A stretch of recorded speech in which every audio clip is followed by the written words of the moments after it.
师弟，你怎么了？周儿，你的功法已然修炼到极致，可这副凡人之躯根本承受不住你体内磅礴的天道之力。师父，那弟子该如何是好？你必须下山去寻找能够容纳你力量的机缘，唯有如此方能保命。师父，弟子愿意做师弟的炉鼎，替他分担天道之力，哪怕只能缓解一时的症状，弟子也心甘情愿。微微，你虽然是个好苗子，但终究是凡人之体，难以承受这股磅礴的天道之力，强行做炉鼎，只会落得魂飞魄散的下场。这世间唯有天生的绝缘之体，才能够承受这天道之力。待你与它阴阳交合，不仅能够化解你体内的危机，还能够助你人身脱胎换骨，成就心神之位。师父，那我应该去哪里找？哈哈哈哈！机缘不可道破，你只需下山寻找，缘分自会引路。待你与他接触，便会知晓，他就是你的天定之人。来来看看景德镇青花瓷。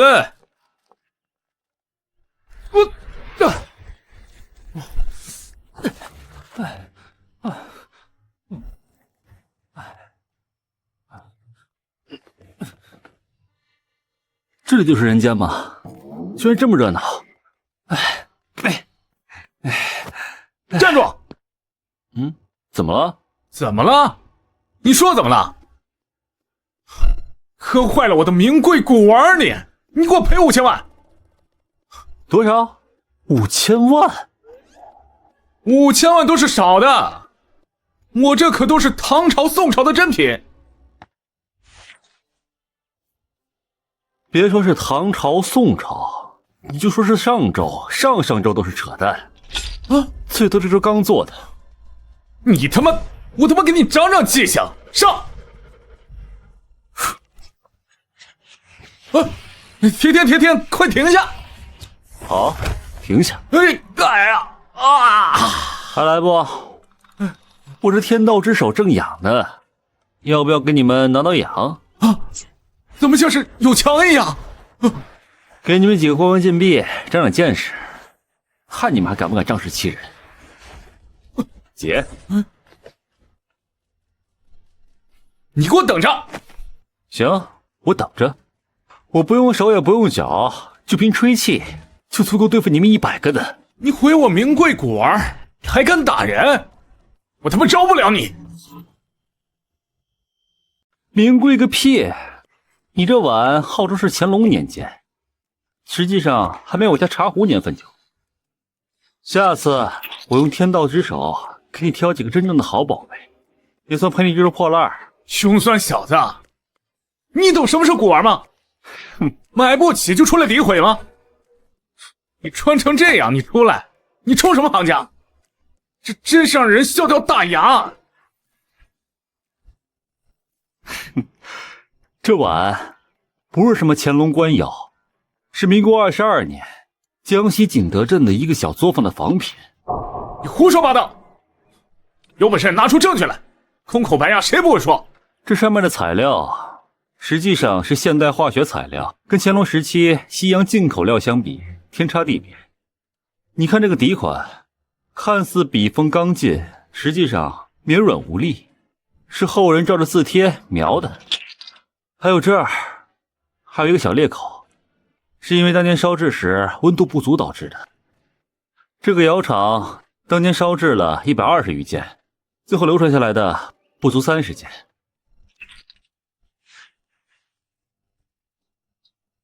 你这是造谣！我不信！你这个空口白牙的小子，他凭什么说我是赝品？我觉得这位先生说的有几分道理，能否让我看一下？我是博物馆文物鉴定专员阮念，这是我的证件。老板，你觉得我有资格对这件器物进行专业鉴定吗？你原来是阮专家呀！久仰久仰，那自然是随便看。你可一定要帮我好好看看，让这个乡巴佬知道，他居然说我的东西是赝品，我这可都是高价收来的真货。我也很好奇，怎么会有人只是简单看了几眼，就能准确无误地说出年代和出处？这样的眼力不多见了呀。给你。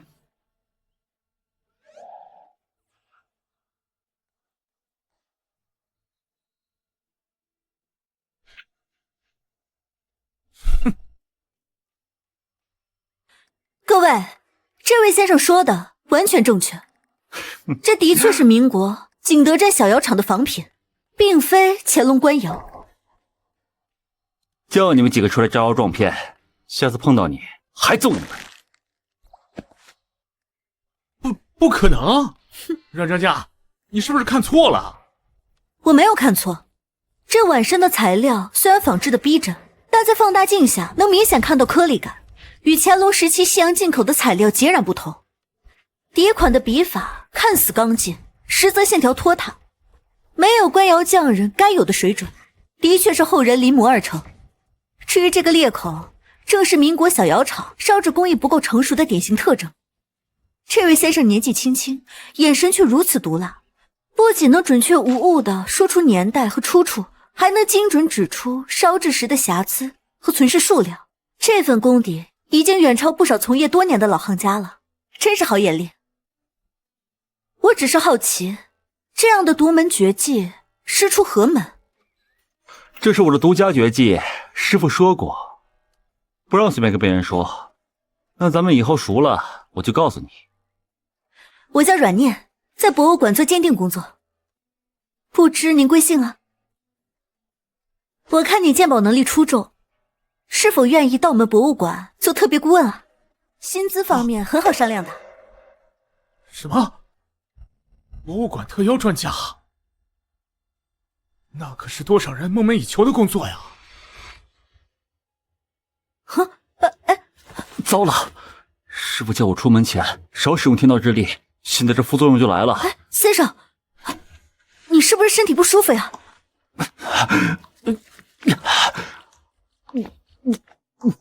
是他，师傅说的人就是他。我好想亲亲，好想抱抱，好想……师傅，救命啊！徒儿受不了了。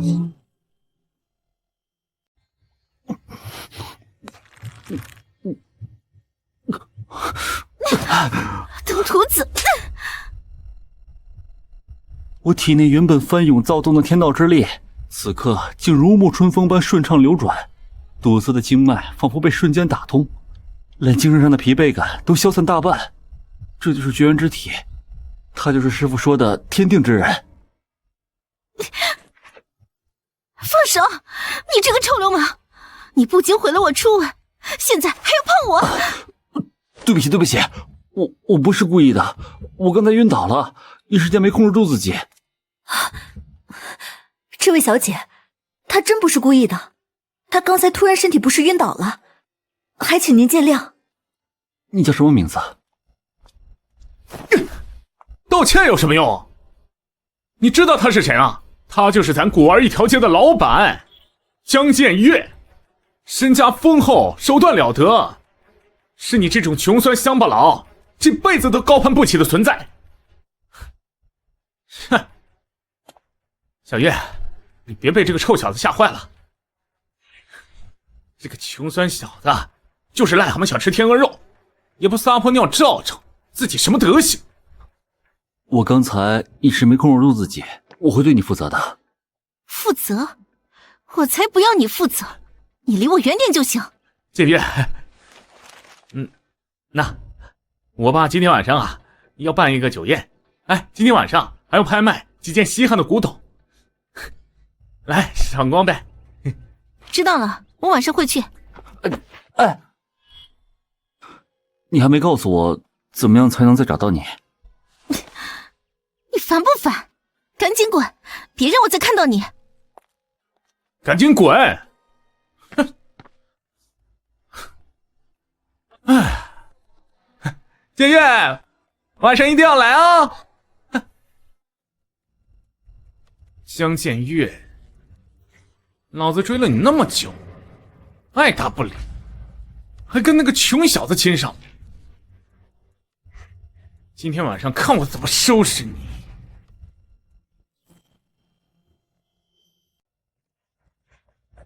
哎，刚才在这里穿灰色衣服的年轻人，你看到他去什么方向了吗？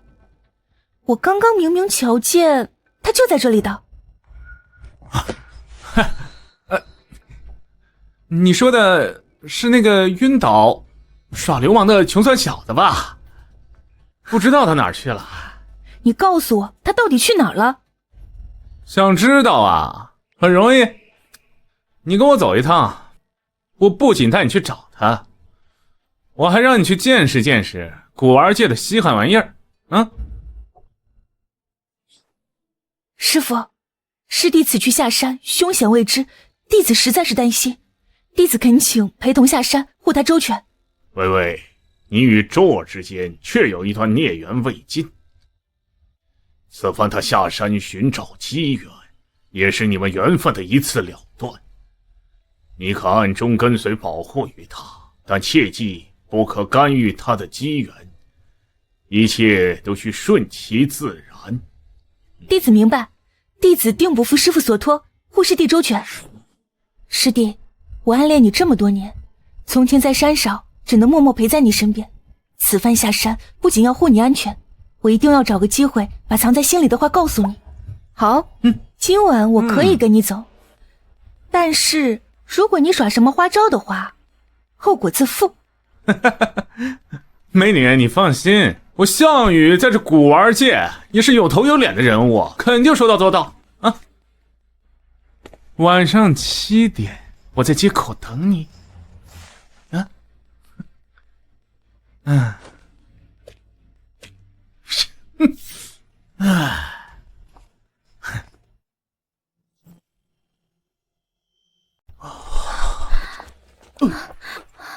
球局结束了，我要你送，滚！哎，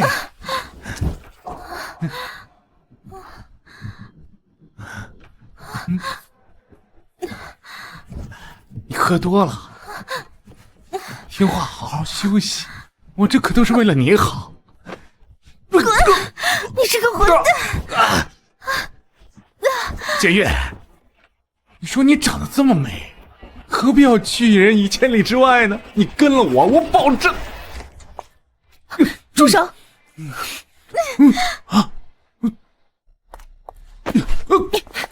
你对他做了什么？我师弟呢？你不是说要带我来见他吗？他人呢？师弟？哦，哈哈，你是说那个穷酸小子啊？我怎么知道他在哪儿？不过美女，你现在还顾得上别人吗？现在是不是感觉浑身发软？你给我喝的水。水里可装了好东西。我本来只打算给江建月的，可是你非要凑上门来，你们两个谁都别走了。哦，就这点力气，还敢反抗？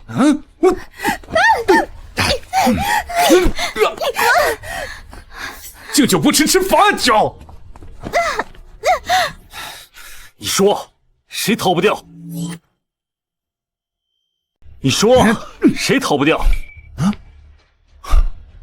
哟，这不是那个穷酸小子吗？还真追过来了。哎，你算哪根葱？也不看看这是什么地方？放开他！放开？凭什么？也不撒泡尿照照，自己长什么样子？这2个女人都是我的，你要是识相点就赶紧滚，不然连你一块收拾。我爸可是古玩界的泰斗向辉，挥挥手指头就能让你在古玩界消失，还不快滚！天道有轮回，你做的恶事总会还的。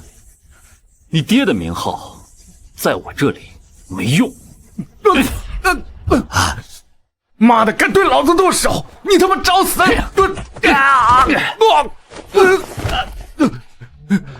你刚才说谁逃不掉？你对他们下药的时候，有没有想过今天的后果？算你厉害，干坏老子好事儿！你给我等着，我不会放过你，我爹也不会放过你。再让我看见你欺负他，就不会像今天这么简单。滚！你给老子等着瞧！不好，力量透支了。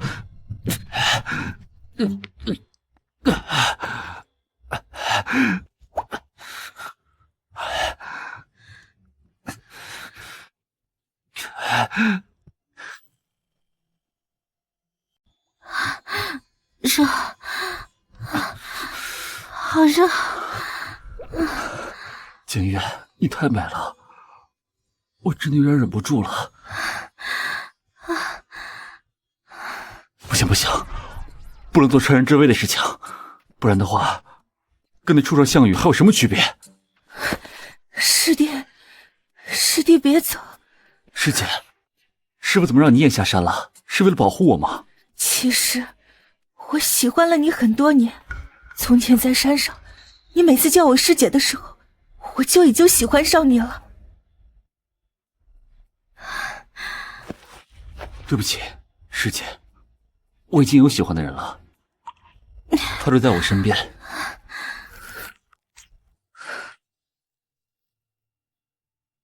不行，得赶紧把他们体内的毒药逼出来。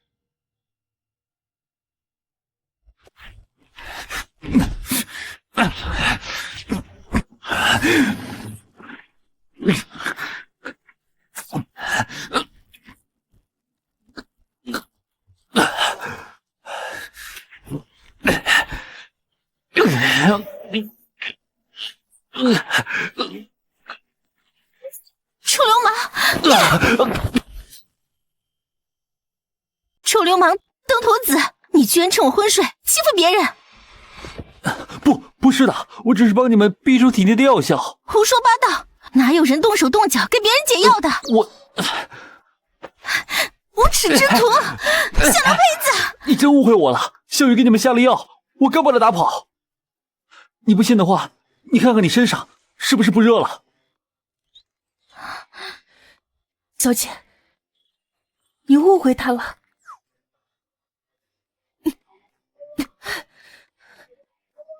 他是我的师弟陆沉舟，他刚刚是救了我们，是项羽对我们图谋不轨，是他及时赶到，打跑了那个混蛋，还帮我们逼出了体内的药性。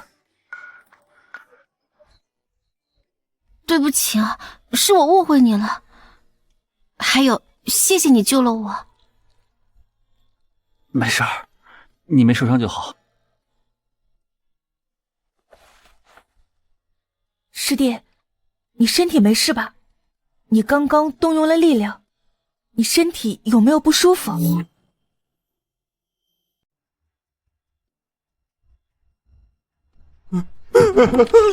爸，你可得给我报仇啊！慌慌张张的，成何体统？谁给你伤成这样？就是今天来店里的臭小子，叫陆沉舟。他不仅坏我好事儿，还把我胳膊给拧脱臼了。爸，你看我这伤。还有那个江建岳，不知好歹，我今天让他跟我，也是死活都不肯，气死我了。哼，没事儿，儿子一点小伤，爸给你治啊。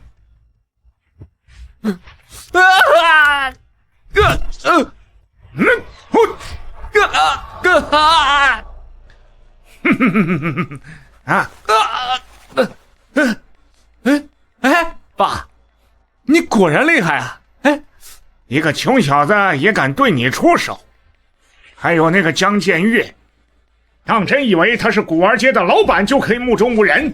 他不是仗着手里有点好货，有点眼力劲儿吗？3天后就是1年1度的赌石大会了。爸，赌石大会？爸，那你的意思是，到了赌石大会上，一定要让江建岳赌得血本无归。我要让他们知道什么叫欺负你的代价。哎，爸，你果然英明啊！这次我一定要让对狗男女付出代价。我修炼邪功多年，早就对那天道之力垂涎3尺啊！今天居然送上门来了，真是天助我也！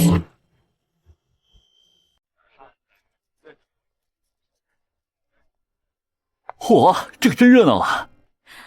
陈州，这次年度赌石大会，我特意申请了名额带你来。咱们古玩街的原石滩藏龙卧虎，以你的能力，肯定能开出好东西。到时候我再帮你引荐几位业内的大佬，以后你就能在这行站稳脚跟了。师弟，听说这里有不少罕见的原石呢，你也得帮我看一看，到时候我也挑一块，我也想开开试一试。多谢阮姐赏识，我来这里一是想长长见识，二是想碰碰机缘。江建岳是古玩街的老板，赌石大会这么重要的事，他一定不会缺席。希望能在这里碰到他，他可是我的天定之人，我一定要得到他。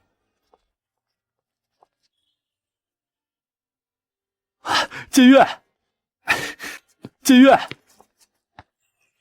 你果然在这里！江建岳啊，江建岳，你在害羞什么？明明是他占了你便宜，你应该对他生气才对。他真是个渣男，有了一个好姐姐还不够，还要纠缠帮过他的阮专家。陆先生还真是清闲，不去陪身边的2位贴心人，反倒来寻我这个无关紧要的人。我还是先走了。哟，吃醋了？他们2个只是我普通的好朋友，今天过来我随便逛逛。谁让你找我？我跟你又不熟。今天不是赌石大会吗？你来这里肯定也是想找一块上好的石头。你放心，有我给你把关，保证你能挑一块上好的石头。不必，我自己可以挑。你还是先管好你自己，以后别再来纠缠我。陆晨舟，还真是冤家路窄，在哪儿都碰到你。上次你打我坏我好事的账，我还没给你算呢。上一次你还没被揍够是吧？今天又来找他。陆晨舟，你少装模作样，你不就是会点旁门左道，还真以为自己天下无敌了？今天我不跟你一般见识，我要用赌石堂堂正正的击败你。看见没？这是我爸特意给我准备的，足足500万。咱们今天赌石定输赢。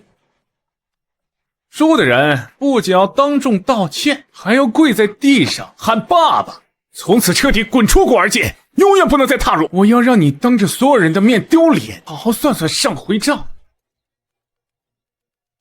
没问题，上次你找我的事儿，我还没找你算账，你倒自己找上门来，那我就让你见识见识，什么叫自作自受。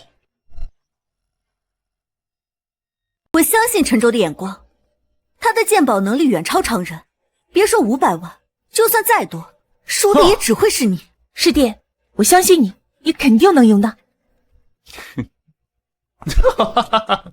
咱们走着瞧。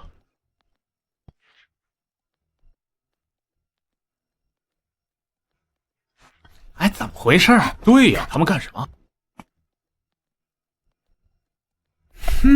你还是有些水平的嘛。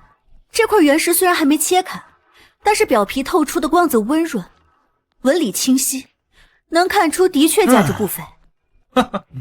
听见了吗？连软专家都这么说啊！陆沉舟，到你挑了。哎，别磨磨蹭蹭的啊！我倒要看看你能挑出什么好货，别到时候挑块烂货，连跟我道歉的勇气都没有。这石头好不好，我一摸便知。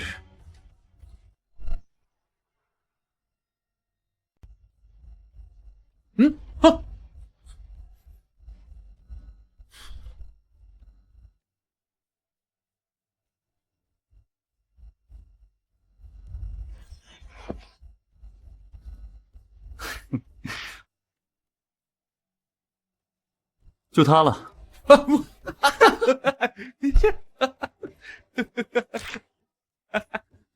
陆沉舟，你没搞错吧？你挑这么块破烂货，是不是打算直接跪在地上给我磕头道歉呢？笑什么？你以为表皮晶润，内里的玉质就一定好吗？我刚摸了一下你的石头，虽然表皮看起来不错，但内里的玉质只有浅浅的表皮一层，最多算是个冰种翡翠，值个几千块钱，跟你的500万差远了。再看看我手里这块，虽然看起来有些丑陋，平平无奇，但内里的玉质色泽无瑕，纯粹通透。像你这样的货色，估计这辈子都没见过。不过这块玉是我今天专门挑选出来，送给僭越的见面礼。陆沉舟，你少装模作样了，还他妈帝王绿，还给人家僭越的见面礼，你也不撒泡尿照照？就你这破烂货，给人家僭越提鞋都不配。人家僭越是什么身份？人家是古玩街的老板，什么宝贝没见过？少给自己脸上贴金了，拿这么块破石头还见面礼？师弟，我相信你。项羽，你少在这儿胡说八道了。师弟的眼光和心意，不是你能懂的。我在古玩街待了那么久，眼光不算差，什么价值不菲的东西都经过手。但是这块原石平平无奇，能开出什么价值不菲的东西？陆沉舟，你还是别吹牛了，我怕你下不来台，想要拉我下水。你也不相信我？那既然这样，不如我们打一个赌。如果我开出了高品种翡翠，那你就要答应我一个条件。好，赌就赌，但若是开不出，你也要答应我，以后不许纠缠我。成交。少装模作样，赶紧开石，我倒要看看你打算怎么丢人现眼。我早年学过开石的手艺，手法还算娴熟。今天就由我来开这2块玉料，保证不损伤内里的玉料，也能让大家看得清楚。那就让你开吧，我倒要看看你打算怎么给我开出个帝王绿。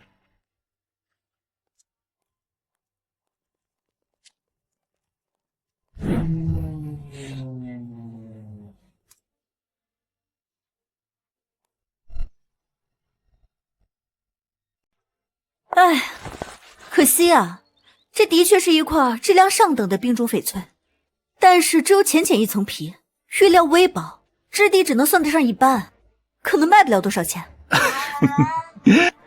笑，你笑什么笑？陆沉舟，你有什么好得意的？不就是我的玉薄了一点吗？总比你的那块破石头要强。你的那块可能到时候连点玉渣都开不出来。哼，我劝你啊，现在去给我道歉，然后彻底滚出古玩一条街，这样还能饶你一命。不然过一会儿啊，真的开出了废料，你不仅要给我道歉，你还要给僭越道歉。我到时候看你的老脸往哪儿搁。我的玉还没开呢，你现在说这话是不是有点太早了？沉舟，我会尽量小心开的。这块原石表面太过粗糙，内里情况不明，我不敢保证能完整开出玉料。阮姐，放心开，我相信你，也相信这块石头，它不会让你失望。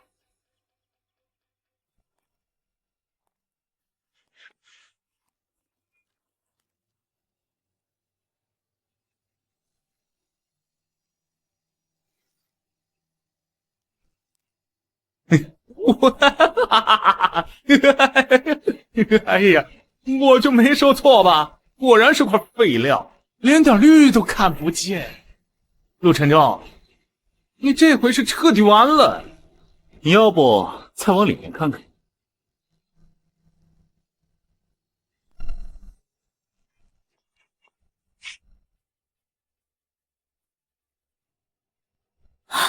这是我居然开出了如此极品的高品种翡翠，太不可思议了！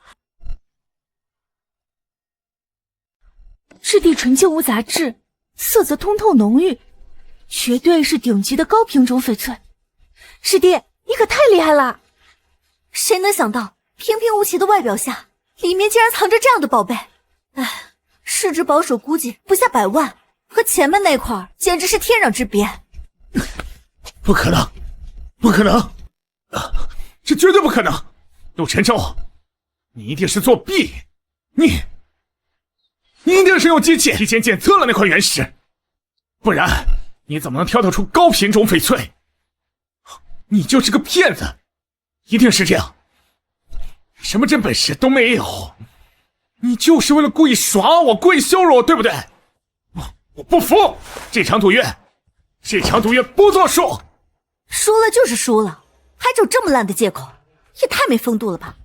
项羽，你少在这胡搅蛮缠，睁着眼说瞎话。我师弟根本就不可能作弊，他是得了师傅的真传，他的鉴宝能力异于常人，他能够看透玉石的内质，那是他自己的本事。你自己眼光不行，挑了个薄皮玉料的原石，现在输了还在这狡辩，你也不看看你自己有多丢人呢！我师弟能开出高兵种翡翠是他自己的本事，跟作弊一毛关系都没有。项羽，你少在这睁眼说瞎话，愿赌服输。既然你输了，就要遵守赌约，少在这里丢人现眼。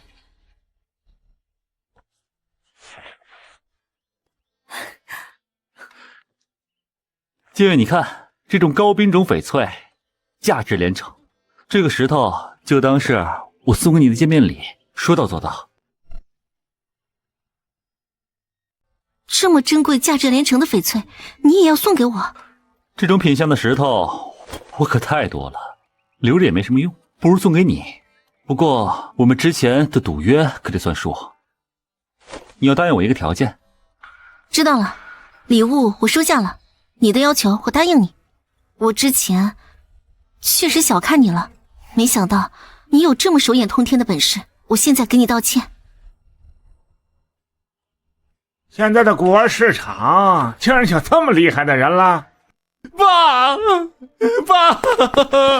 你可算来了，你可得给我主持公道。这个臭小子，他根本就不是靠真本事开出的高品种翡翠，一定是使了什么手段。他不仅赢了我，还来羞辱我！你可一定要为我复仇啊！哎呀，既然你这么有本事，敢不敢跟我再赌一把？真有意思，打跑了小的，老的又来了。怎么，你是玩不过我，搬救兵来撑腰了是吧？陆全舟，你胡说八道什么？你知道我爸是谁吗？我爸可是古玩鉴定界的泰斗，古玩协会的副会长，古玩一条街的创始人之一。哼，就凭你这种乡巴佬，根本就不配跟我爸相提并论。肖会长你好，我是博物馆文物鉴定专员阮念，久仰您的大名。您不仅是咱们鉴宝行业的权威泰斗，还是我们博物馆特聘的高级专员。这些年来您为咱们鉴宝行业做出的贡献，大家都是有目共睹的。在这里见到您真的很高兴。听见了吧，陆晨舟，我爸随便一个名号都能吓死你，你敢不敢跟我爸再赌一场？哼，我爸随便拿出来一块原石都能碾压你的那块破石头啊！你要是不敢的话，就现在跪下来磕头认错，然后再把你那块高冰种翡翠交出来。别冲动，向辉在古玩街这一带深耕多年，眼光毒辣，这手里有不少价值连城的原石，你没必要跟他赌。是啊，师弟，向辉的实力深不可测，咱们已经赢了项羽了，见好就收吧，还是不要冒这个险。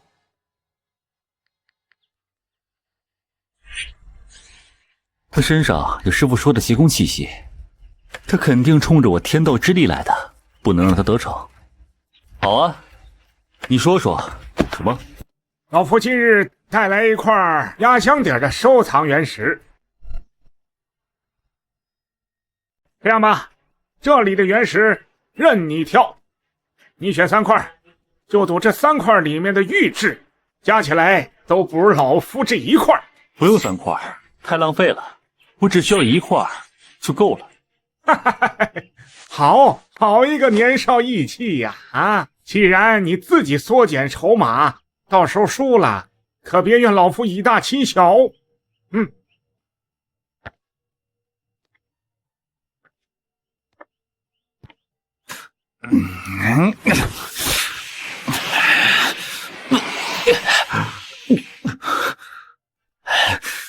不行，力量用得太快了，体内的天道之力暴躁了起来，我必须要找人平息。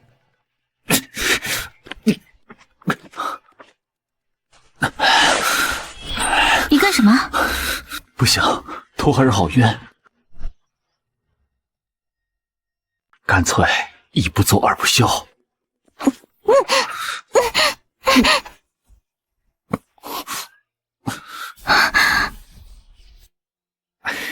你的嘴可真管用，一亲我就不晕了，不愧是我的命中注定。陆晨舟，你这个混蛋！你误会了，不是，你误会了。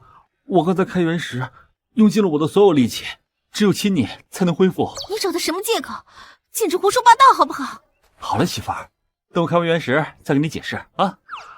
谁是你媳妇儿？陆晨舟，谁让你亲我女神了？选块破石头，你还要靠女人？我看你就是想作弊。大家快看呐，他就是心虚了，他知道他赢不过我爸，就想巴结江建岳，让江建岳帮他。我看他就是个骗子。他就是真的作弊又如何？在绝对的实力面前，一切小伎俩都不堪一击。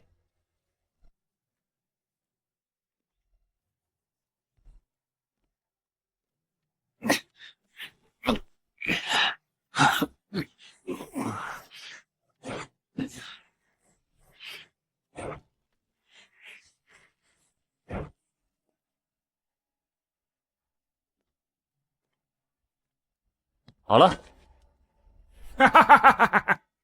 就这块破石头也想赢我？年轻人，别太天真了。啊，既然你选定了，那老夫就先开始让你见识见识，什么才是顶级原石。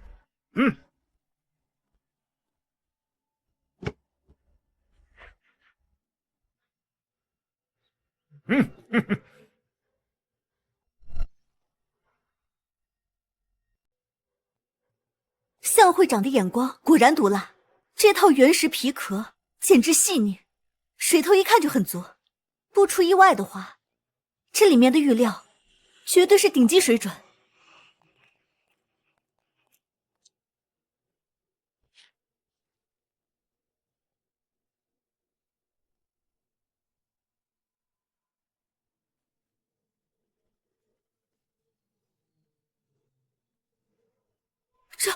这是顶级玻璃种帝王绿翡翠。玻璃种帝王绿，这可是翡翠中的极品啊！太完美了，色泽浓郁均匀，质地细腻如凝脂，水头足到可以滴出水来，绝对是顶级玻璃种，市场价值上千万。天哪，我第一次看成色这么好的玻璃种。怎么样，陆小子，见识到了吧？这才是真正的好东西。哼，现在轮到你了。陆晨舟，你的那块破石头赶紧开呀！我倒要看看你能开出什么来好东西。阮姐，麻烦你了，小心一点。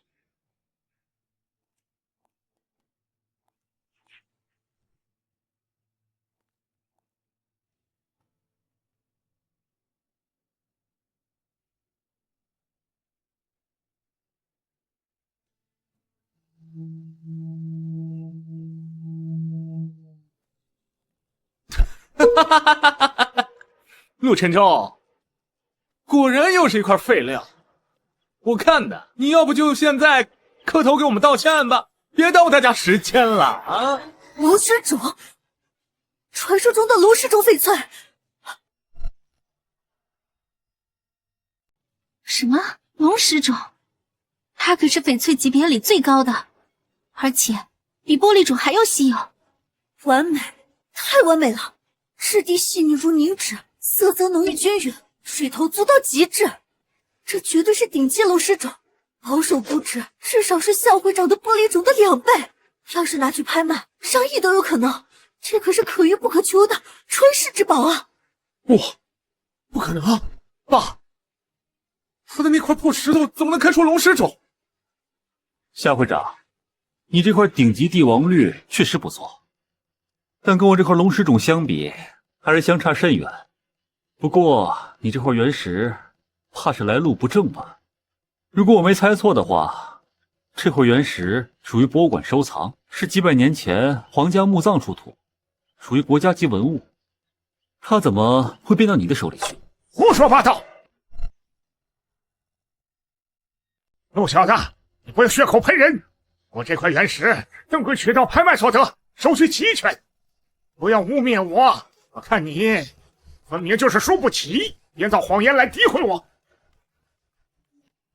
一派胡言！陆小子，你竟敢污蔑老夫！向会长，我刚才已经悄悄联系了馆长，馆长已经启动了调查程序，很快就能查清这块原石的真正来源。如果事情是假的，也能为你洗清嫌疑。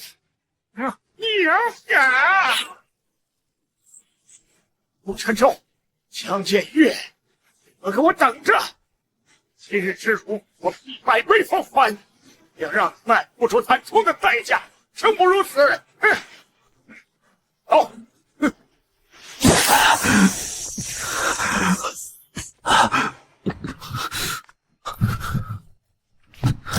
陈舟，你怎么了？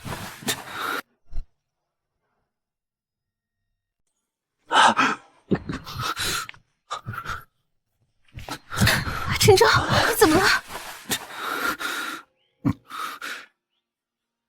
建渊，你还记得吗？你答应过我，让我开出顶级玉料，你就答应我一件事情。我记得，只要你不过分要求，我都答应你。江建渊，你做我老婆好不好？刚刚那块翡翠，不是我赌的筹码，而是我娶你的聘礼，不知够不够？嫁给他，嫁给他，嫁给他，嫁给他，嫁给他，嫁给他，嫁给他，嫁给他！我答应你。哇哦！对，哇哦！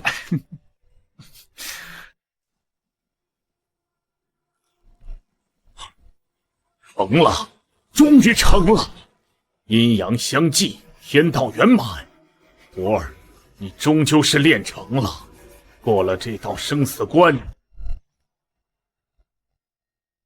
阴阳相济，天道圆满。徒儿，你终究是练成了，过了这道生死关。唉，可惜呀，可惜呀！你这桃花劫终究是避不过去。与那天定之人结合，本是件好事。可你与那几个女娃娃的孽缘，却未尽呐。我那突袭虽是天定的绝缘之体，能助你稳住道心，可这从今往后，怕是要受几分委屈了。老夫本想为你寻个一心一意的姻缘，如今看来，老夫本想为你寻个一心一意的姻缘，如今看来，只怕命中是要多几分纠葛。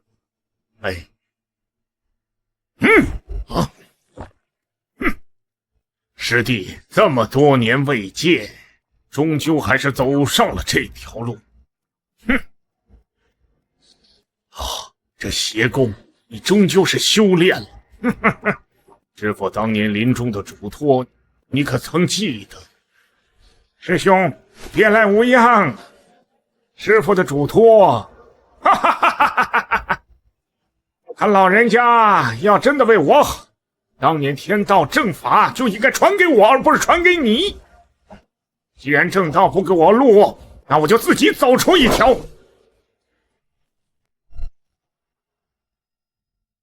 这邪功的威力可不比你的正法差，所以这些年潜伏在鉴宝界搜罗古玩中的灵气，甚至觊觎天道之力，就是为了修炼这邪功。不然呢？人间至宝中的灵气，那可是最好的补品。至于那宝贝徒弟的天道之力，师兄你若识相，就让他乖乖的交出来。看在同门一场的份上，我可以留他个全尸。留他全尸？师弟，你怕是忘了，当年在石门，你的修为就从来没有胜过我。你呀，一个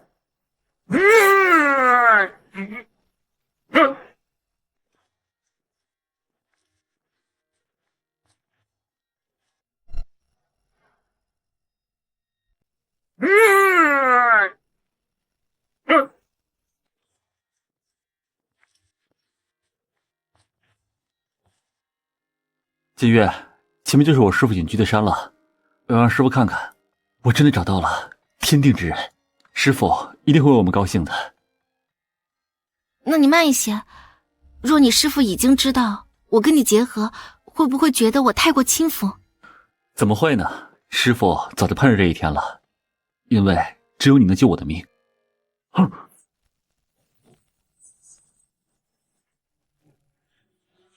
师父的天道之力，他正在和人交手。山顶怎么会有战斗？抱紧我。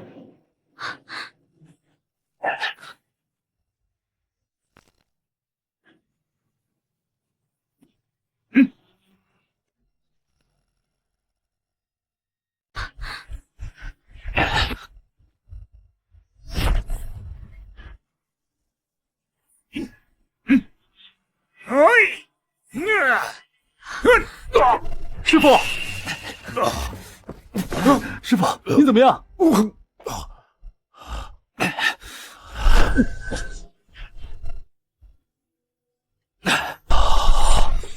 江辉，你还真是阴魂不散。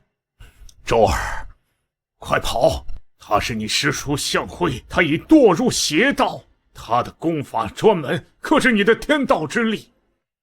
就是你，一直在觊觎我的天道之力。天道之子，绝缘之体，比我想象中还要完美。师兄真是给我培养了一份大礼呀！老东西，伤我师父，今日必让你付出代价。老东西，伤我师父，今日必让你付出代价。你要不要看看你的身后啊？你把剑月掳走了？绝缘之体，原以为是个能容纳天道之力的容器，没想到不仅能容纳天道之力，还能隔绝一切功法反噬。若是将它炼成炉鼎，老夫的邪功便能再无顾忌的吞噬万物，直接把这个世界吞噬。师弟，你疯了！炼人为炉鼎，是邪道最恶毒的功法，被炼者魂魄就会世代被焚烧，永世不得超生啊！师兄，当年师父将天道功法传于你，我就已经疯了。既然得不到天道之手，当年师傅将天道功法传于你，我就已经疯了。既然得不到天道之手，那就将这绝缘之体炼成我的专属炉鼎，也够我延寿千载。到时候什么天道之力，老夫自己就能修炼出来。哎，你敢！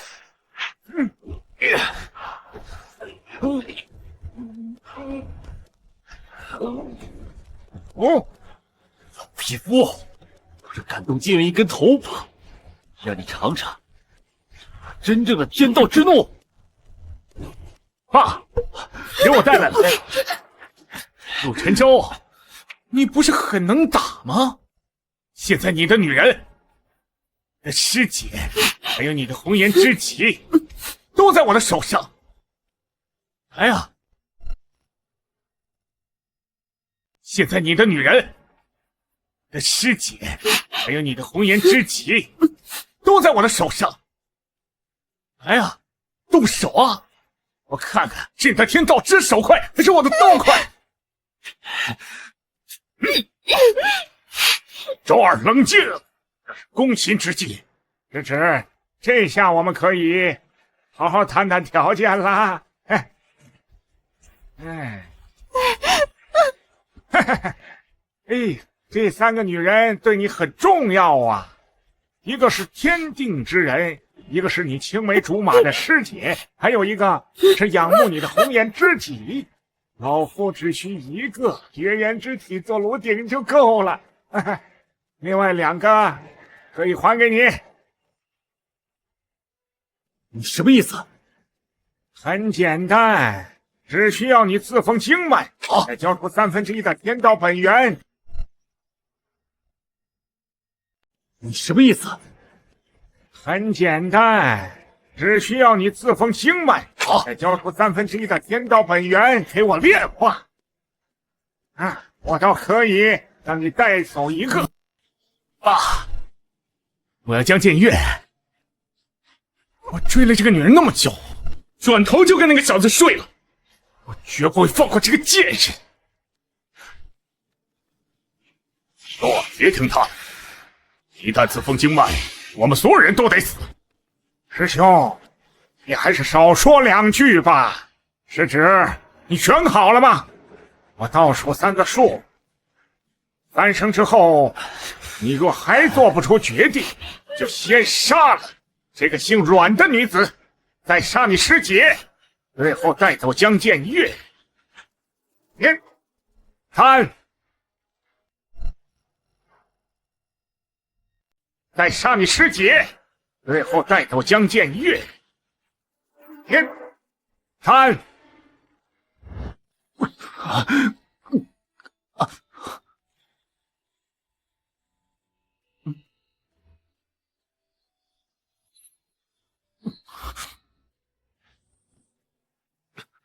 2。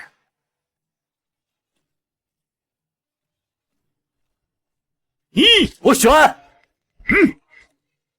我选我自己。什么？爸，他耍什么花样？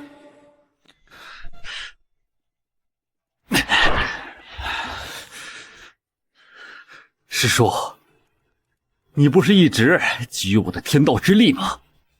我直接给你不就好了，何必大费周章呢？又是绑架，又是要挟。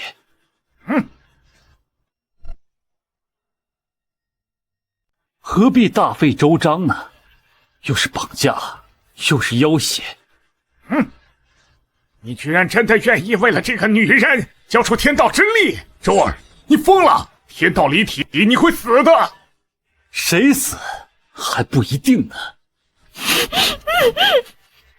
好，师侄，你若真肯交出天道之力，我向会向天发誓，立刻放了这3个女人。那就请师叔接好吧。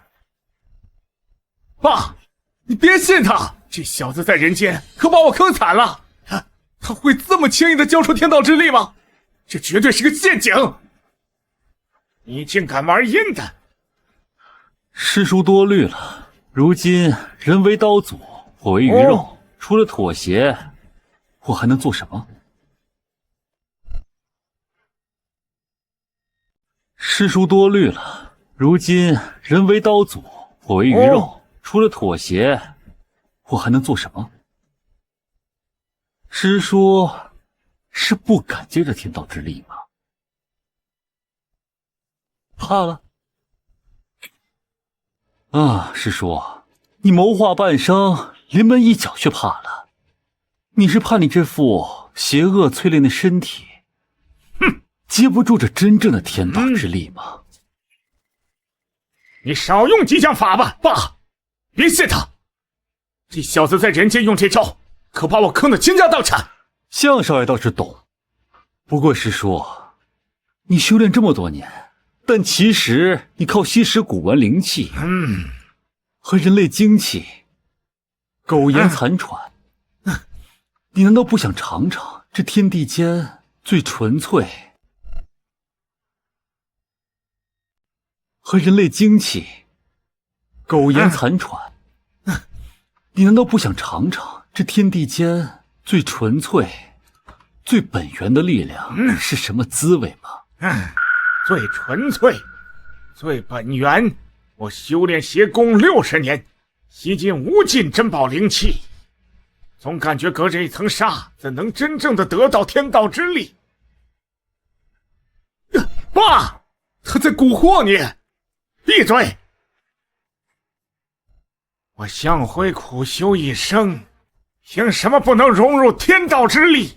今日我便要让你看看什么是真正的力量！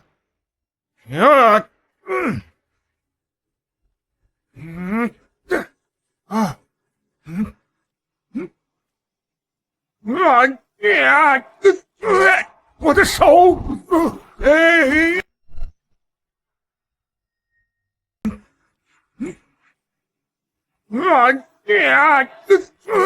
我的手！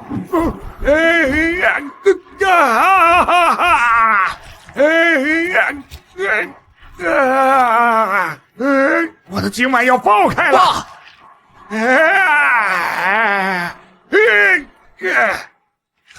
师叔，这真正的天道之力的滋味如何？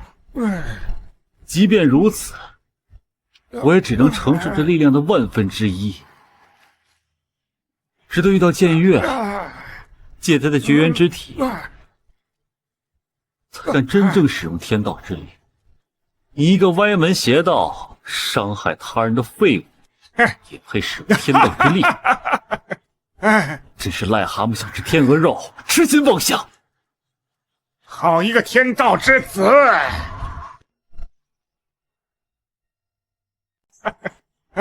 真是癞蛤蟆想吃天鹅肉，痴心妄想！好一个天道之子！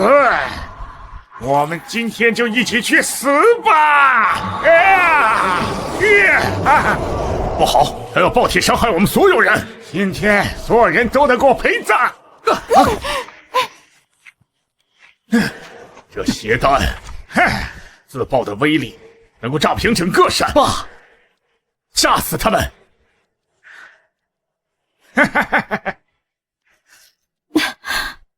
陈超，你干什么？别担心，对付他这种东西，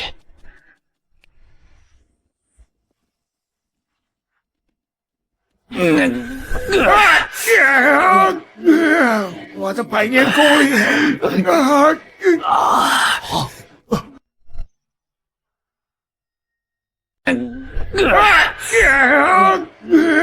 我的百年功力！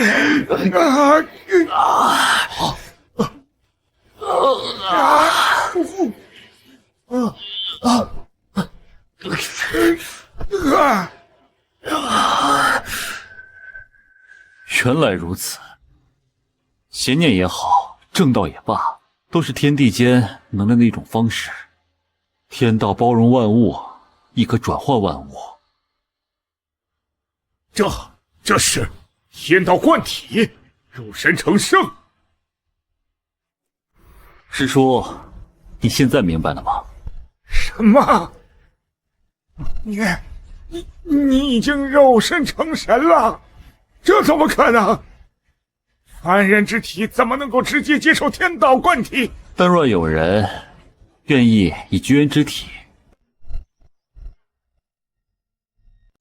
凡人之体怎么能够直接接受天道贯体？但若有人愿意以绝缘之体为我分担、调和、承载，那么天道为何不能属于人间？原来绝缘之体的真正命途是天道降临人间的锚点，想把它炼成炉鼎。我竟只是以为那只是个容器，蠢材，我才是那最大的蠢材呀！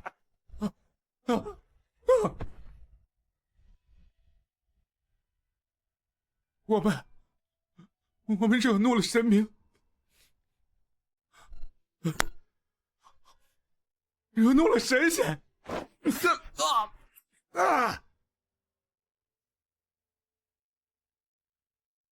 师父，好，师姐，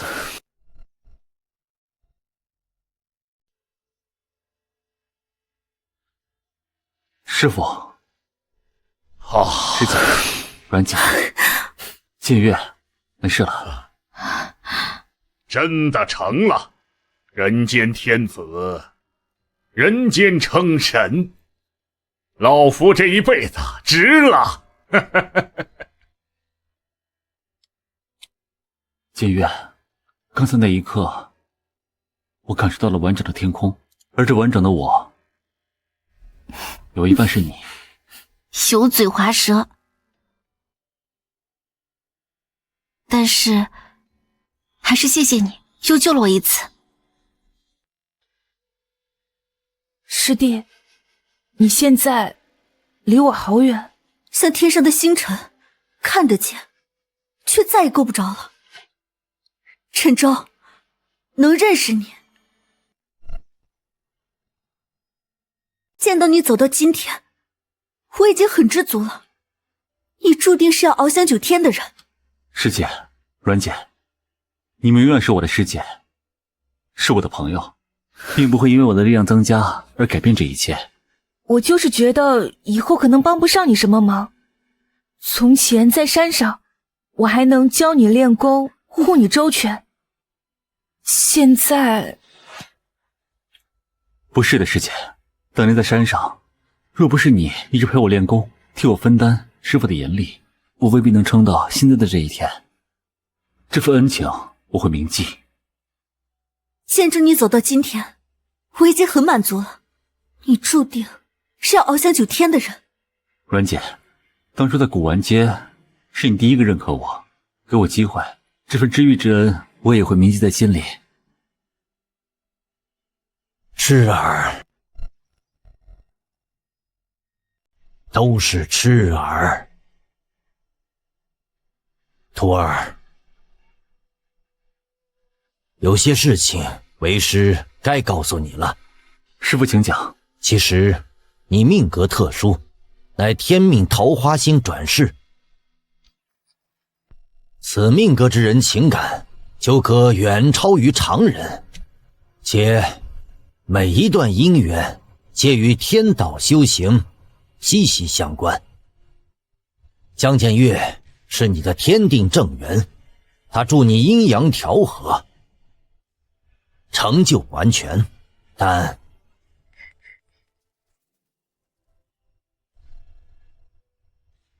微微，你是他的护道之缘，以纯阴之体替他承担天道反噬。这份因果，以纯阴之体替他承担天道反噬。这份因果10年前就已经种下了。我就一直在帮他。这些年你无意的分担，他恐怕难以撑到下山寻找建岳的那一天。你与文运慧根引动他命中文曲，助他在人间历劫，这份机缘亦是你命数与他交汇的结果。所以我对他一见倾心，并非偶然。命中缘分，亦是你的机缘。如今天道已成，但这份情缘因果，并未了断。师傅的意思是，那徒儿该怎么办？那应该如何是好？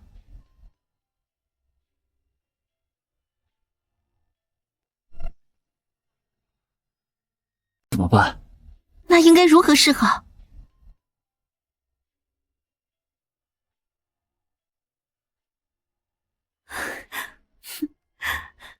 我不想因为自己毁了别人的一生。如果阮姐和薇薇姐与陈州缘分未尽，监狱，我刚才感受到，就在我成功的时候，我也看到师姐为我默默付出了一切，也看到了阮姐对我的真心仰慕。